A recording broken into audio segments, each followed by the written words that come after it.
So I'm going to teach you how to do a single arm dumbbell row kneeling on a bench. First you're going to have your weight near the bench, and then you're going to kneel. So whatever hand pulls, the opposite knee kneels. So I'm going to kneel on the bench right here. And this leg, I'm going to step back, or out to the side and back. That's the key, out to the side and back.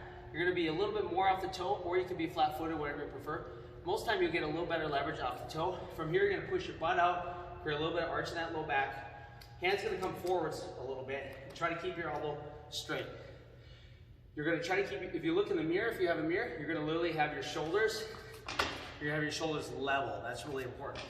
So shoulders are level, and also one more thing that's really important, your shoulders have to be higher than your hips. So my shoulders are higher than my hips. That's a really, really important point. This is probably the most commonly performed exercise wrong. Most of the time people do this very hunched over. Never want to be hunched over. Instead, you got to stick your butt up and bring your chest up. And from there, if I'm going to do this technique will apply for a rear delt row where the elbow's going out and your palm is going back, or where your elbow's going in, a lat row, elbows in and your palm is facing this way. This technique applies. So I'm going to pull, this case the lat row, I'm going to pull all the way in, pull the weight, and I'm trying to pull the weight into my ribs, pulling the weight into my ribs. And as I pull, I'm trying to prevent a lot of twist.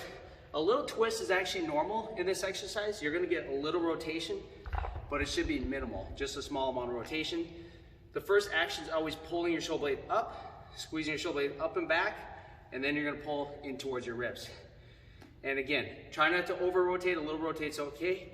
And with the palm other position, you're still pulling. Instead now, when you do a lat row, you're going to pull a little more back towards your ribs. Here, you're going to pull a little higher towards your ribs.